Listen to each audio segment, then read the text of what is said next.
직장인 월급을 받고 일하는 사람들 중에 리더를 찾기 정말 어렵다. 많은 사람들이 자신이 관리자 역할을 하고 있음에도 리더라고 착각하는 경우가 많다. 리더와 관리자는 엄연히 다르다.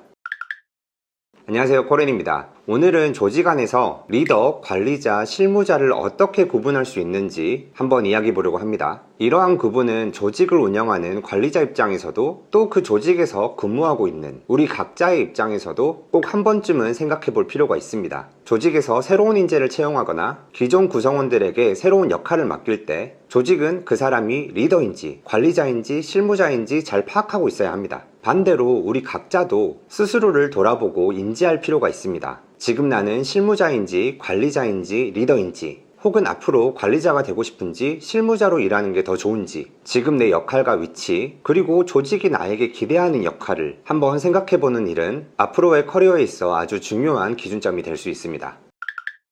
실무자란 1차적으로 주어진 일을 능숙하게 잘 해내는 사람입니다. 그런데 실무자들에게는 어떤 일들이 주어지는가? 조직에 이미 성공 경험이 있고 과거에 진행해본 경험이 있어서 어느 정도 매뉴얼화 되어 있는 업무가 주어집니다. 평균 정도의 업무 역량을 가진 사람에게 이 일을 맡겼을 때 매뉴얼을 보고 또 전임자의 도움을 받으며 짧은 기간, 보통 3개월 이내에 80에서 90% 수준으로 해낼 수 있는 일들이 주어집니다. 반대로 생각해보면 지금 내가 맡고 있는 일들을 새로운 사람에게 인수인계했을 때 그 사람이 3개월 안에 80%, 90% 수준으로 이 일을 해낼 수 있다. 조직에서는 이런 업무를 운영 업무라고도 하죠. 이런 일들이 나의 일의 대부분을 차지하고 있다면 나는 지금 실무자에 해당한다고 볼 수 있습니다. 그래서 실무자는 주어진 일을 정해진 기간 안에 일정을 잘 지키면서 완성도 있게 해내는 것이 가장 중요합니다. 실무자는 정확도, 완성도, 그리고 일정 준수와 같은 기준으로 1차적으로 평가를 받습니다. 그리고 그 일에 익숙해지면 10시간 걸렸던 일들을 7시간 만에 해낼 수 있겠죠. 그래서 생산성, 효율성 같은 지표로 2차적인 평가가 이루어지기도 합니다. 그래서 실무자에게는 꼼꼼함, 성실함, 이런 역량들이 중요한 정성평가의 기준이 될 수 있습니다.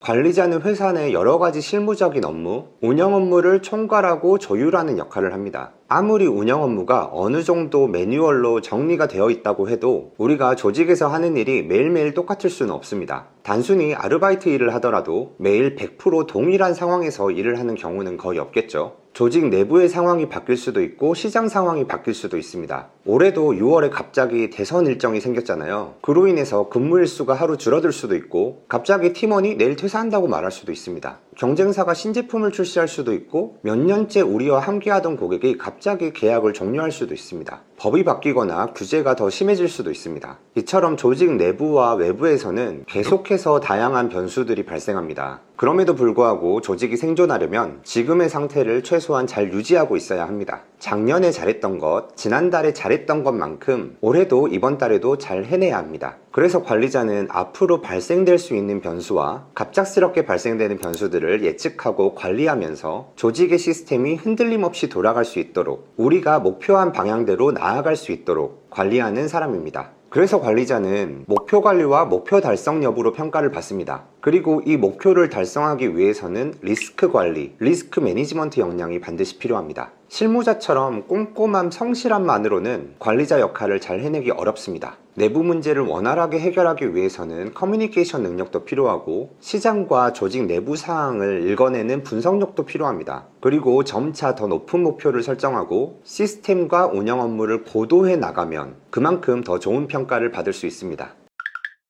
리더는 관리자와 다릅니다. 사실 리더라는 단어가 너무 포괄적이어서 다른 단어를 사용하려고 했지만 그래도 여러분들이 관리자와 리더를 비교했을 때 차이를 충분히 느끼실 수 있을 거라고 생각합니다. 관리자가 지금 우리 조직이 잘 돌아가고 생존할 수 있도록 유지하고 효율적인 운영을 만들어내는 사람이라면 리더는 우리 회사의 성장을 위한 근본적인 변화를 주도하는 사람입니다. 새로운 성장 동력을 만들고 고질적인 문제를 해결하면서 진짜 변화를 만들어내는 사람입니다. 그래서 보통 리더들에게는 이노베이터, 비저너리 이런 단어를 사용하기도 하는데요. 그런데 직장 내에서 이노베이터, 비저너리 이런 단어들이 좀 어색하게 느껴지지 않으신가요? 현실적으로 조직에는 이렇게 성장을 주도하는 리더들이 꼭 필요하지만 직장인 중에서 실제로 이렇게 리더의 역할을 하고 있거나 원하는 사람은 5%도 안 된다고 생각합니다. 보통 대기업에서는 팀장급이 되면 회사에서 리더의 역할을 요구하기도 하는데요. 안타깝게도 그들은 리더가 아닌 관리자로 성장해 있는 경우가 많습니다. 대기업은 보통 역사가 깊고 아주 오랜 시간에 거쳐 안정적인 시스템을 구축해온 조직이기 때문에 작은 기업처럼 급격한 변화를 시도하기 어렵습니다. 시스템을 뒤흔들면서까지 근본적인 변화를 만들기 어렵습니다. 그래서 매년 매출 목표만 봐도 5% 정도 이렇게 한 자릿수의 성장을 설정하는 경우가 많고, 조금 더 도전적인 회사는 10%, 20% 성장을 목표로 하기도 합니다. 반대로 시스템과 고객이 이미 탄탄하게 갖춰져 있기 때문에 작년에 대비해서 매출이 반토막 나는 그런 상황도 흔치 않습니다. 우리가 알고 있는 대기업이 매출이 2배 성장했다, 혹은 매출이 반토막 났다, 그렇다면 아마 우리는 뉴스에서 그런 소식을 접할 수 있을 거예요. 그만큼 일반적이지 않은 일이고, 대부분은 기존 시스템 안에서 점진적인 성장을 추구합니다. 그래서 관리자 역할을 하는 사람들이 훨씬 많은 거죠.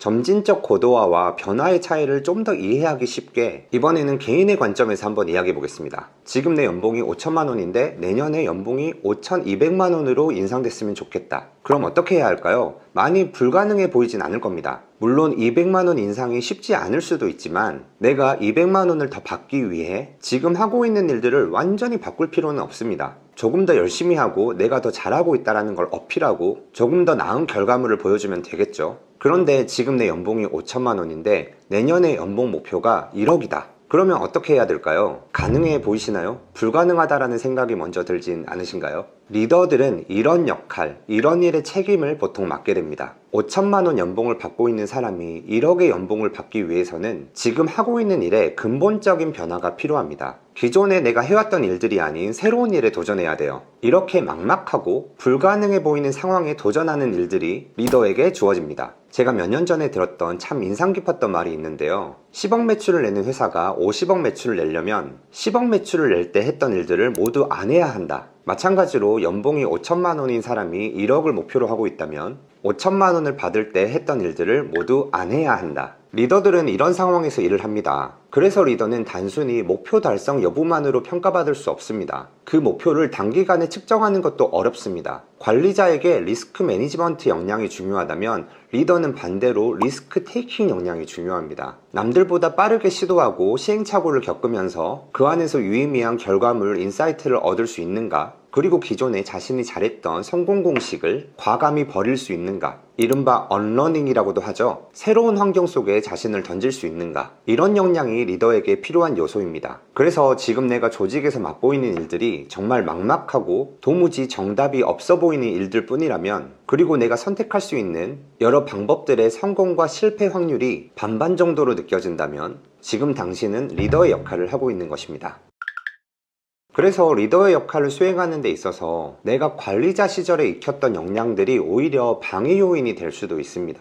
리스크 관리 역량이 오히려 리더의 선택과 행동을 느리게 하고 위축시키기도 합니다. 그래서 리더의 역할을 맡게 되거나 맡고 싶다면 언러닝의 과정이 꼭 필요한데요. 그런데 그게 말처럼 쉽지 않습니다. 너 내일부터 리스크 매니지먼트 하지 말고 리스크 테이킹을 해. 야, 불확실하더라도 그냥 도전해봐. 이렇게 말해도 사람이 갑자기 변하지 않습니다. 익숙한 것을 버리는 것이 쉽지 않습니다. 그런데 정말 사람이 드라마틱하게 변하고 다른 행동을 하게 되는 순간들이 있습니다. 그게 언제일까요? 정말 자신이 원하는 게 생겼을 때, 진짜 풀고 싶은 문제가 생겼을 때, 그럴 때 우리는 움직이고 변합니다.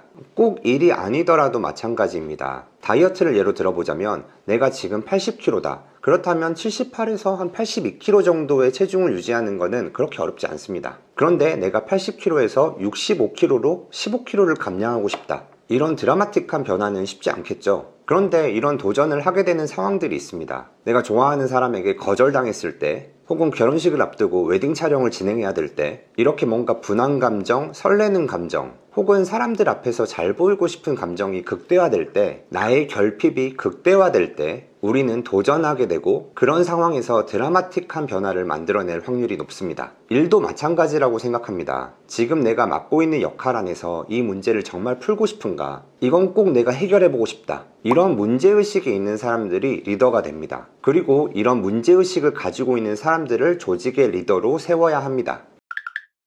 오늘 영상에서 실무자, 리더, 관리자 어떤 역할이 더 중요하다 이런 이야기를 하려고 한 건 아닙니다. 하지만 내가 지금 하고 있는 일에서 나는 어떤 역할을 요구받고 있는지, 그리고 나는 어떤 역할을 원하는지, 내가 원하는 역할과 조직이 기대하는 역할이 잘 맞는지 파악하는 것은 꼭 필요합니다. 예를 들어 나는 관리자가 되고 싶은데 회사는 나에게 리더의 역할을 시킨다. 서로 굉장히 힘들어집니다. 반대로 회사에는 리더가 필요한데 관리자를 채용했다. 그 조직은 쉽게 무너질 수 있습니다. 저의 경우도 저는 대기업에서 오래 일했고 실무자, 관리자로 10년 정도 훈련을 받았습니다. 그러다 4년 전 스타트업으로 이직을 했는데 그 조직에서는 저를 리더로 보고 채용을 했어요. 하지만 저는 관리자처럼 일했습니다. 그래서 제 역할을 잘 수행하지 못했던 그런 시기가 있었는데요. 언러닝의 과정, 내가 잘하고 있었던 것들을 버리는 과정이 정말 힘들었습니다. 그래서 오늘 이 영상을 보고 계시는 분들도 한번 생각해 보셨으면 좋겠습니다. 나는 지금 어떤 역할을 맡고 있는지, 나는 어떤 역할을 맡고 싶은지, 우리 조직은 나에게 어떤 역할을 기대하고 있는지, 그리고 만약 내가 관리자라면,